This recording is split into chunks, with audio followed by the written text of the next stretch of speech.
ao encontro da sombra, o potencial oculto do lado escuro da natureza humana. Organização de Connie Zweig e Jeremiah Abrams.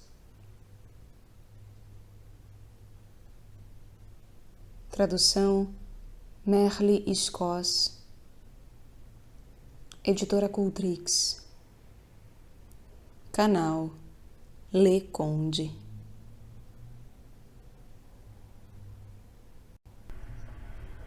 Parte 4. O corpo reprimido. Doença, saúde e sexualidade. Abre aspas. Referir-se ao corpo como mais do que uma sombra equivale a renunciar ao pessimismo do século XX e ganhar a coragem de reafirmar o ser vivo do homem. Fecha aspas.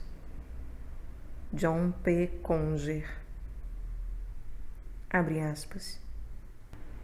A maldade humana reside no fundo das nossas entranhas. O prazer carnal é a principal tentação que o diabo usa para atrair o ego aos abismos do inferno. Contra essa catástrofe, o ego aterrorizado tenta manter o controle do corpo a qualquer preço. A consciência associada ao ego opõe-se ao inconsciente ou ao corpo enquanto repositório das forças da sombra. Fecha aspas. Alexander Lowen. Abre aspas.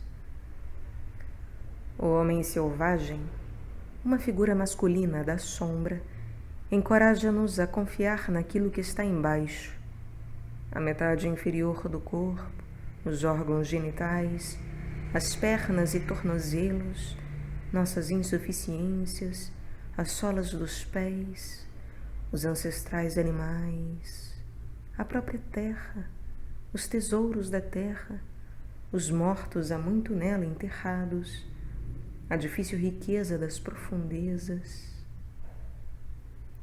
A água prefere os lugares baixos, diz o Tao Te Ching, que é um livro verdadeiro do homem selvagem. Fecha aspas. Robert Bly. Introdução. O corpo humano vive há 2000 anos à sombra da cultura ocidental. Seus impulsos animais, suas paixões sexuais e sua natureza perecível foram banidos para a escuridão e transformados em tabus por um clero que só dava valor aos domínios mais elevados do espírito e da mente e ao pensamento racional. O advento da era científica viria a afirmar que o corpo é um mero envoltório de elementos químicos, uma máquina sem alma. Resultado, a cisão mente e corpo firmou-se com toda a solidez. Nossa cultura lança a sua luz sobre a lógica do hemisfério esquerdo do cérebro e os esforços do ego individual, deixando ensombrecidos a intuição do hemisfério direito do cérebro e o corpo físico. Como um rio, essa cisão divide a topografia do nosso terreno cultural e cria polaridades por todos os lugares que percorre: carne e espírito, pecador inocente, animal divino, egoísta altruísta. Sentimos os terríveis resultados desse paradigma, o corpo como sombra, na nossa própria vida. Culpa e vergonha em relação às funções corporais, falta de espontaneidade nos movimentos e sensações e uma batalha crônica contra a doença psicossomática. O corpo reprimido também surge, na sua crua nudez, nas tristes epidemias atuais de abuso de crianças, vício em sexo, abuso das próprias forças e desordens alimentares. Nossas tradições religiosas e espirituais encorajam a cisão mente e corpo, ao sugerir que o propósito da evolução humana é transcender o corpo. Cristãos e hindus procuram redirecionar os desejos corporais para propósitos mais elevados. Nossas necessidades inferiores de prazer e lazer são consideradas ignóbeis. Os cientistas envolvidos com a alta tecnologia da cibernética e da inteligência artificial atiçam o debate ao afirmar que o corpo, um dia, se tornará supérfluo por conta de alterações e intervenções eletrônicas em seus órgãos, até sermos cada vez menos carne da nossa carne e cada vez mais circuitos computadorizados, como o onisciente humanoide Data, da série de TV Jornada nas Estrelas, a segunda geração. É claro que essa visão futurística do corpo é apenas um dentre os vários cenários possíveis. Os defensores das terapias somáticas, em vez de depreciar o corpo, veem-no como o veículo pelo qual alcançamos a transformação, o templo sagrado no qual realizamos o trabalho espiritual. Como diz John P. Conger, o corpo é a nossa escola, a nossa lição, o nosso intérprete, o nosso inimigo bem-amado, a nossa plataforma de lançamento para domínios mais elevados. Mulheres que estão explorando os valores espirituais femininos emergentes também apoiam essa expressão da totalidade do eu. Toda uma nova geração de mestres e terapeutas está envolvendo o corpo ativamente no processo simbólico. Ao alimentá-lo com sons, imagens e ritmos terapêuticos, evitando os leões que guardam os portais da mente, eles acreditam que podem retirar o corpo do domínio das sombras. Muitas pessoas parecem acreditar que a sombra é invisível e se esconde em algum lugar nos recessos da nossa mente. Mas os que trabalham regularmente com o corpo humano e conseguem ler a sua linguagem muda, são capazes de ver nele a forma obscura da sombra. Ela se esboça nos nossos músculos e tecidos, no nosso sangue, nos nossos ossos. Toda a nossa biografia pessoal está contada no nosso corpo, e é nele que os que conhecem a sua linguagem podem lê-la. É claro que para as pessoas com predisposição natural à percepção cinética, tais como bailarinos, atletas e artistas, não é nenhuma novidade que o corpo seja uma chave para o nosso despertar. Mas para aqueles cujas aptidões residem no sentimento ou no pensamento, o processo de retirar o corpo do domínio da sombra pode ser excitante e agir como uma ferramenta básica do trabalho com a sombra. O propósito desta sessão é abordar a sombra através do corpo, uma estrada menos percorrida que a rota simbólica da mente, escolhida por Jung e por outros, fascinados pelo mundo interior. No capítulo 16, John P. Conger analista de bioenergética em Berkeley, compara os pontos de vista de Jung e Wilhelm Reich quanto ao inconsciente e sua relação com o corpo humano. Conger acredita que suas diferentes definições da psique e soma se devem à diferença de estilo e de temperamento de cada um. Ainda assim, Conger desvenda alguns paralelos surpreendentes. A seguir, em A Anatomia do Mal, John C. Pierracos, discípulos de Reich, amplia a discussão da couraça corporal como fonte do comportamento humano maligno. Quando a vitalidade emocional é seccionada e o corpo se enrijece contra o sentimento, diz ele, as energias naturais da pessoa são abafadas e um resultado pode ser a brutalidade. O médico e escritor Larry Dossey, numa reimpressão de Beyond Illness, Além da Doença, explora um papel oculto da doença em relação à saúde. Elas sempre andam juntas, como o preto e o branco, diz ele, e cada qual tem um propósito e uma contribuição. No capítulo 19, extraído de Medicina Arquetípica, o médico e analista junguiano Alfred Ziegler explora com eloquência os sintomas da doença como sintomas da vida não vivida.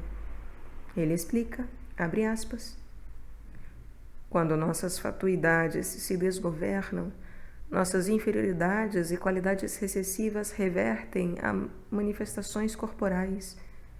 Nossa sombra adquire substância. Fecha aspas. Como a sexualidade é uma parte natural da vida do nosso corpo, também ela tem um lado escuro e um lado claro. Num capítulo de Casamento Vivo ou Morto, o analista junguiano suíço Adolf Guggenbill-Craig investiga o lado demoníaco da sexualidade. Masoquismo, sadismo, incesto e sexo com parceiros proibidos. O elemento demoníaco da sexualidade tem uma energia e uma atração bem específicos. Em suma, o corpo é um universo completo em si mesmo. Como disse Heinrich Zimmer, todos os deuses estão no nosso corpo. E também todos os demônios, acrescentariam os nossos colaboradores. Capítulo 16. O corpo como sombra. John P. Conger. Estritamente falando, a sombra é a parte reprimida do ego e representa aquilo que somos incapazes de reconhecer a respeito de nós mesmos. O corpo que se oculta sob as roupas muitas vezes expressa de modo flagrante aquilo que conscientemente negamos. Na imagem que apresentamos aos outros, geralmente não queremos mostrar a nossa raiva, a nossa ansiedade, a nossa tristeza, a nossa limitação, a nossa depressão ou a nossa carência. Já em 1912, escrevia Jung, abre aspas, deve-se admitir que a ênfase cristã sobre o espírito leva inevitavelmente a uma insuportável depreciação do lado físico do homem, e assim produz uma espécie de caricatura otimista da natureza humana. Fecha aspas.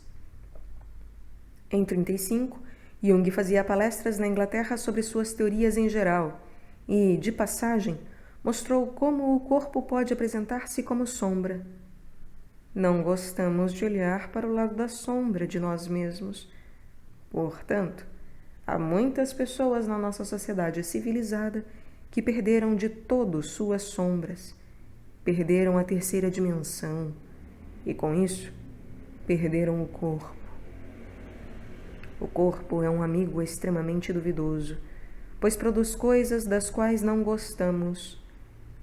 Há um excesso de coisas sobre a personificação dessa sombra do ego.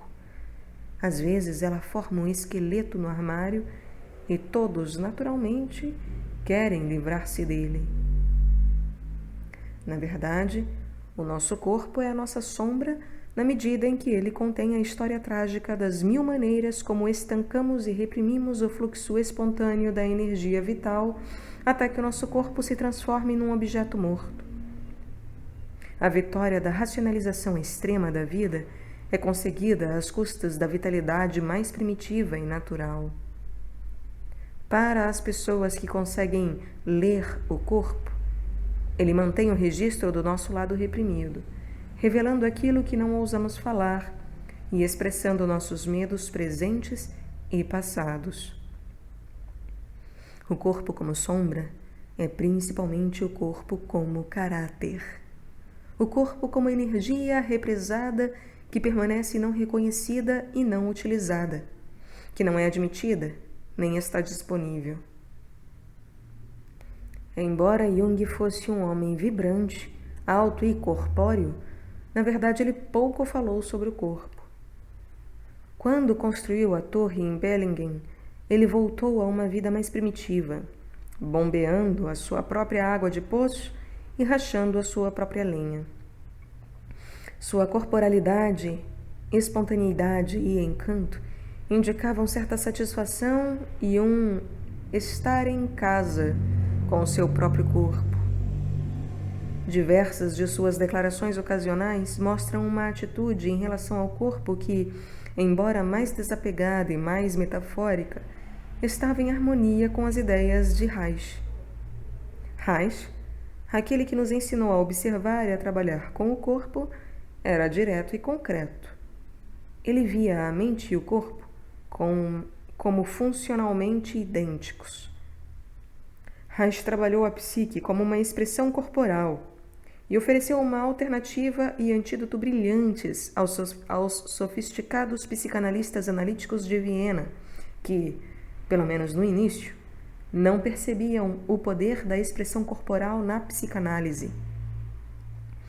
A natureza de Reich era intensa, um tanto rígida, sem muita tolerância para jogos da mente metafísica e literária.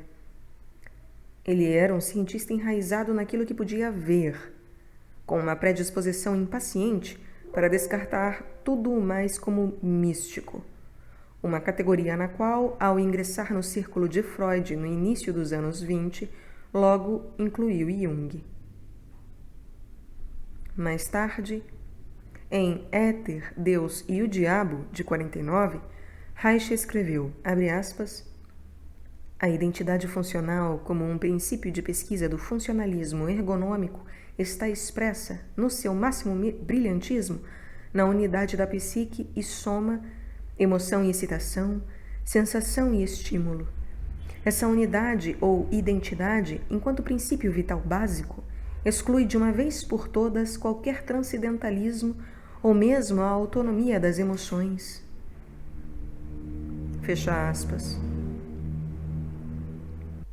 Jung, por outro lado, foi influenciado por Kant, cuja teoria do conhecimento manteve-o filosoficamente orientado para o estudo da psique como cientista, como empirista, sem concluir que detivesse domínio da realidade.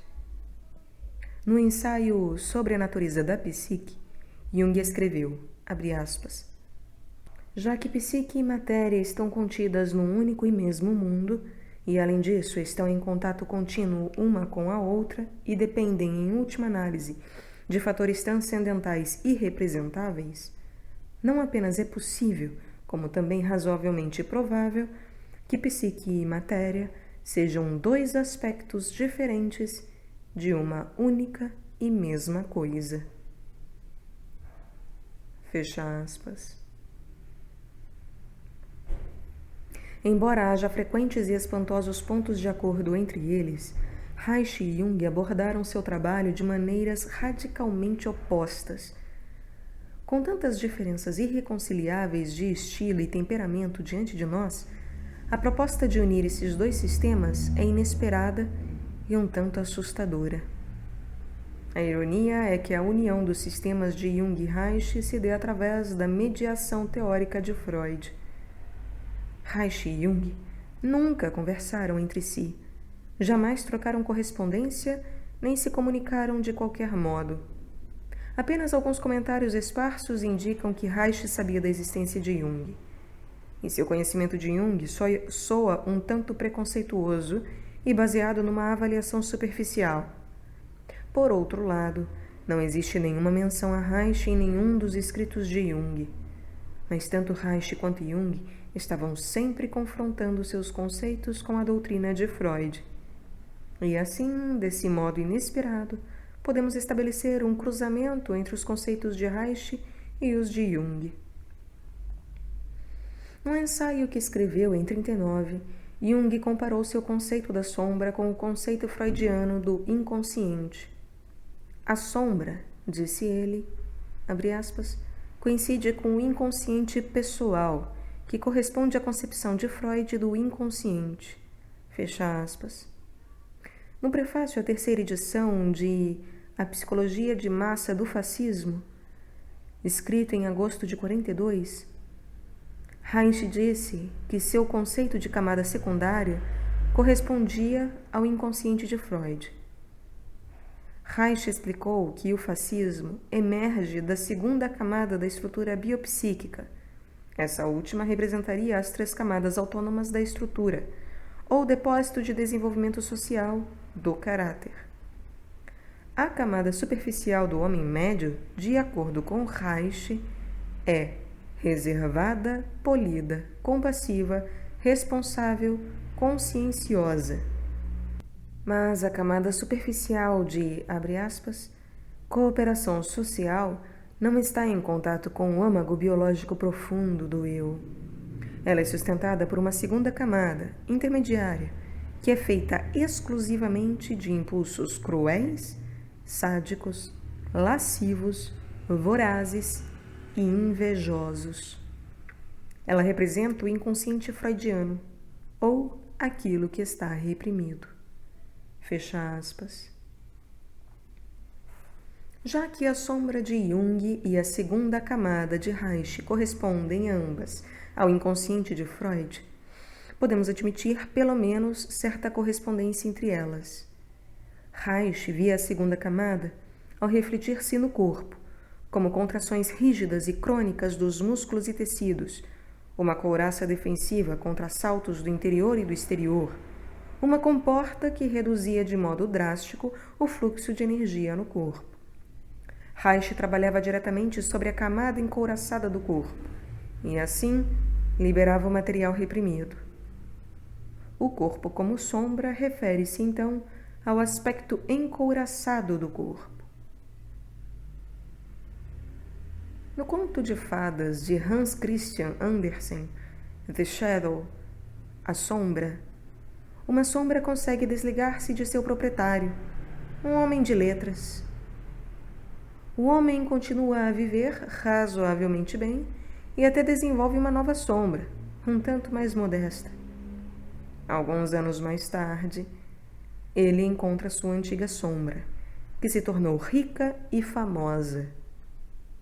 Em vias de desposar uma princesa, a sombra tem a audácia de tentar contratar seu antigo mestre para ser a sua sombra.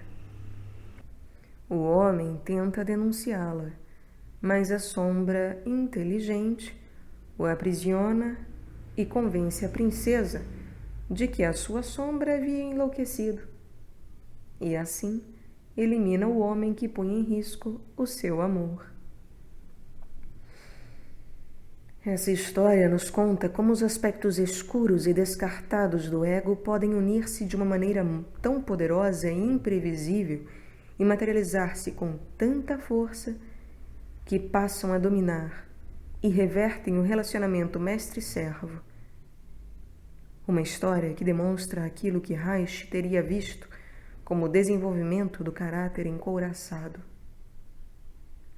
No seu sentido mais estreito, portanto, o corpo como sombra representa o corpo como couraça e expressa aquilo que é reprimido pelo ego. Podemos também supor que o conceito de persona de Jung corresponde à primeira camada de Reich. Abre aspas. Na camada superficial de sua personalidade, o homem médio é reservado, polido, compassivo, responsável e consciencioso. Fecha aspas. Escreveu Reich, no mesmo trecho já citado. E escreveu Jung, abre aspas. A persona é um complexo sistema de relações entre a consciência individual e a sociedade.